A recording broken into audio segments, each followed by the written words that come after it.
Creative Driver Styles, Part 3.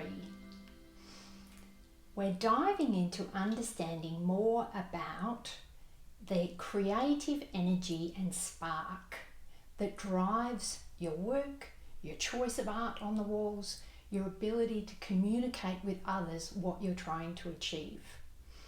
Remember that understanding more about your strengths is your fastest road to engagement and success in life, because then you can articulate clearly what it is you want more of, and that helps others to see how to help you do that.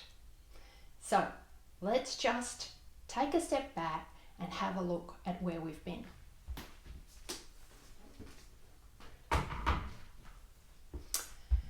In the first video, we talked about these parameters or axes of understanding somebody who really wants to share and express emotions on a continuum down to someone who's much more switched on by things and ideas. So data, they're not so much into feeling. And then this other parameter of being driven by telling a message, an important message that you want to get across to the world and using art to do that, or someone at the other end of that scale who just wants the person, the viewer, to really reflect themselves and ask questions themselves. So we then looked at the 4 quadrants. The visionary, expressive person who has great ideas, who can bring everybody along to see that vision, and they are not so much into the details of getting that to happen, but they're very creative, entrepreneurial, they're prepared to take risk, they're often have a louder voice and might speak more quickly. And image is important. I talked about Christos, I talked about people like Graeme Stevenson who've created colour in your life, and you can also see in his work this vision. We talked about the amicable, the person that loves to chat, that wants to know all about you, that wants to share about their lives. Rapport is really important, and you can't push this person. They need to know that all the team is involved and they all like it and they're all ready. So you're going to have to check with everyone to be able to work through a project with this person. They want lots of background and consensus from everyone. Rapport is really their driver, to be comfortable with you and be able to work with you. And you might recognize this through their asking you, does this look good? Do you like it? There's an upward inflection at the end of the sentence, a question within the tone of the language. And then we looked at the direct driver, the person that's time focused. The only way to answer a question from this sort of person is yes or no, not the big long explanation. They can be intimidating, they're time focused, they're bottom line focused. They want to know what you want up front, and then they can decide to listen. They don't mind taking risk, but they want to know what is the outcome you need from them in order to engage with you. And I mentioned that between these two, say, this one can seem intimidating, so that personality is going to be much more likely to talk longer and want to tell them more to help them understand the emotion of it all. And of course, that will switch this person off more and more. So once you know a little bit more about who you're dealing with, it can help you to engage with them more. If someone asks me, if I went to a gallery or to talk business or to talk to someone in that sphere, and they want to know all about my weekend and my family and whether I've got a dog, I would be really thrown, because I would like, what's that got to do with it? That's my business. I would feel invaded by that. That's who I am. There's nothing that they can't know, but that's a discussion I wouldn't have in business. That's a discussion for after we've done the business, when things are less formal for me because I need to get the job done. But really that person's not being invasive. they're sharing. So you can see how the different styles could, not only could that affect where you're coming from, but it's going to affect your understanding of others. And once you can see what's going on with them, it can help you build better communication. And then we looked at the analytical, the very specific process of reason, show you've done the steps. This person says, yeah, can we just go back a few steps? Because I want to know what's going on. They need to know all of the parts. If they weren't in a creative sphere, they would be the lawyer, the person that does your books, and they would be needing to know all of those details because it's part of them attesting to things being correct. So let's have a look at the types where we might put the artists. Now I've just put some artists in positions I think you might completely disagree. Let's have a look.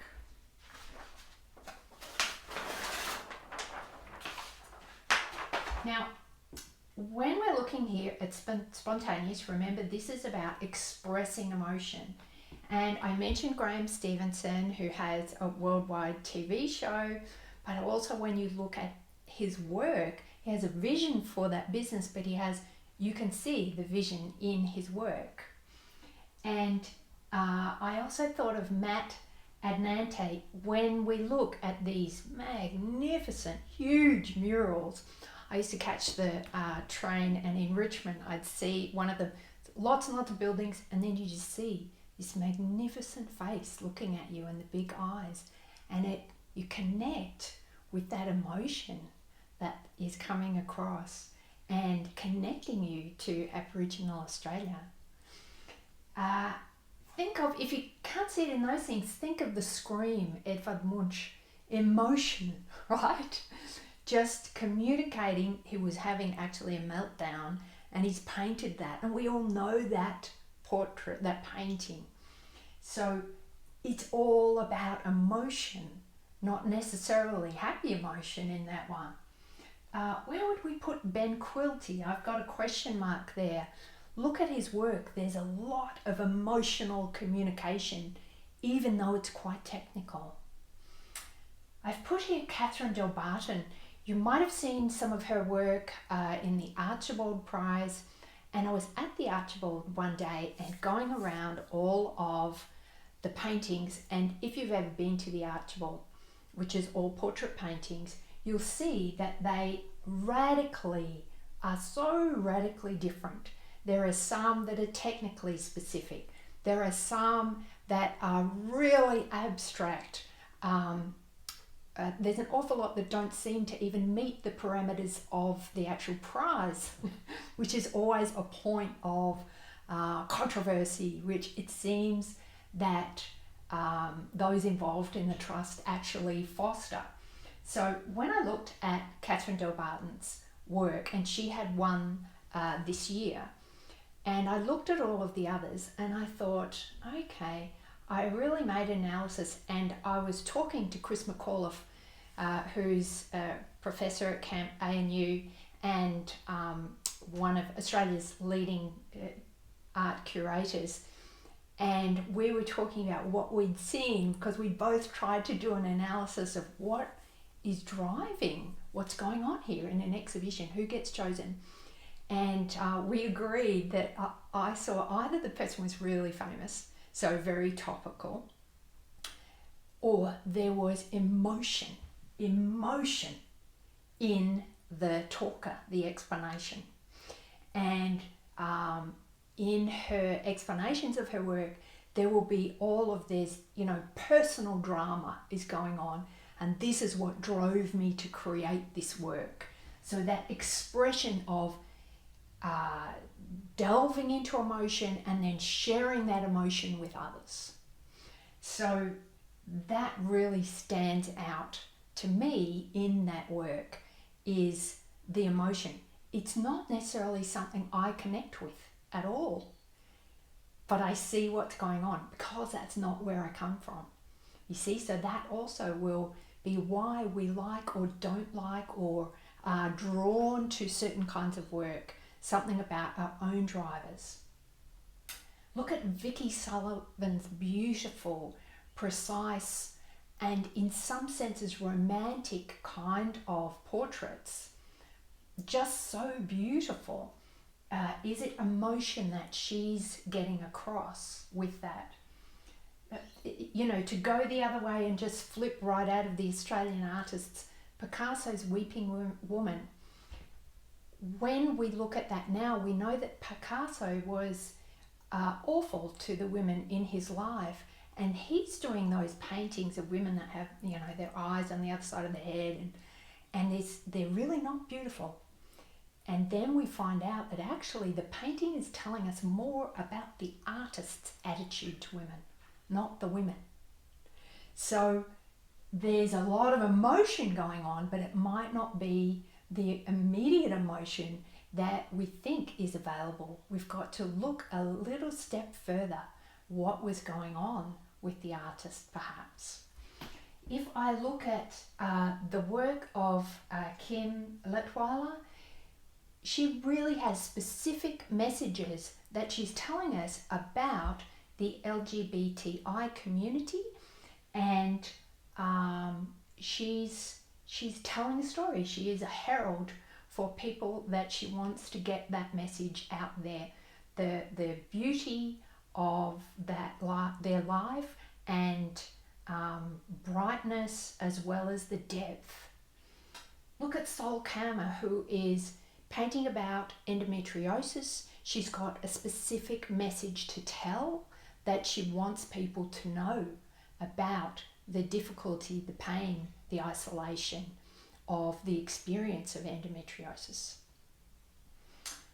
If we look at artists like Matthew Quick, Matthew's here in Melbourne, and you can see in the backgrounds on these paintings where you get, say, one colour, just the value grading from light to darker.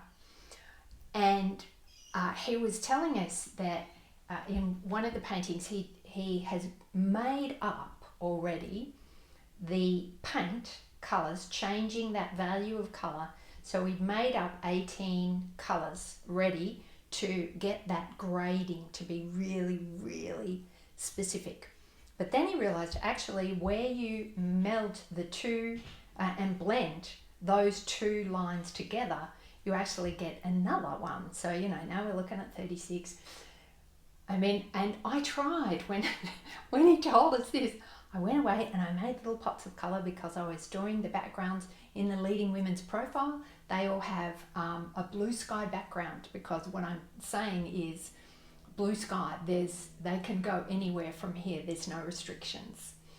And I tried to make the pots of colour and measure it all out, and that is such a specific analytical way of doing things, and he is fantastic at it.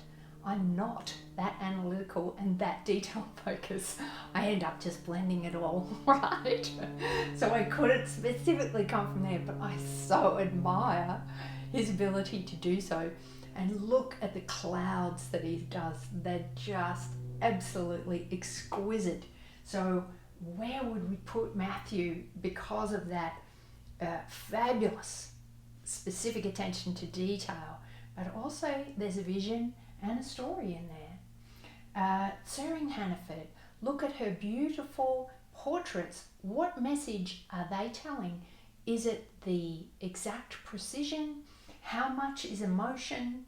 And then if we look at Robin Eley and his beautiful work, where he is they call him the human photocopier. Robin taught me to paint portraits, and so I watched him on numerous occasions. He will sit for 11 hours a day, I've seen him do a demo for 5 hours without stopping. I was going up there and putting a glass of water in front of him saying, I think, you should, and he just keeps going. He's just completely engaged with the smallest brush, dab, dab, dab, dab, creating absolute, exquisite, correct, beautiful portraits, but also putting them in a way that there's a message, there's an idea within them, and he's asking us to work out what that might be. not really necessarily telling you all the time. So think of some of the work you like. Where do you think it would sit? Maybe you disagree with some of my ideas and you put those people in another quadrant. What happens with the quadrants is they can change over time.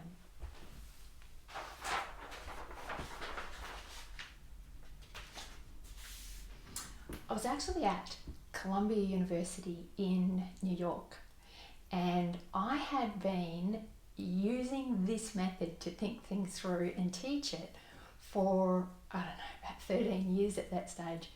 And there I was at Columbia and they were using the same model. And one of the women that I was working with, she was just fantastic.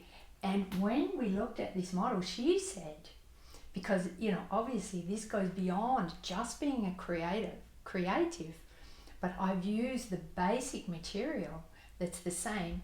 And she had a look at this and she said her career has gone from where she was first visionary, then she was very direct because it's what her job required her to be.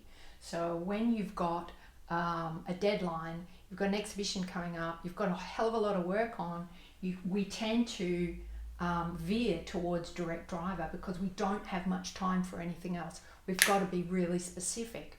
So she found herself there. Then she started in, she was more in senior management roles and she's looking at the analysis and really looking at how to improve things, how to change things. She's delving into her own skill set and what she does to analyze it and analyze how it's working around her. And now she found herself actually more in the amicable. Now she was more about people. Now she had the space. Now that she had all of this behind her, she has the space to really focus in more on people and to ask them how they're doing and what's going on for them and engage them more. So sometimes we might think, oh, it's a certain sort of person that would be the amicable. But in my experience, actually very experienced senior people end up coming there where they learn that management is all about people.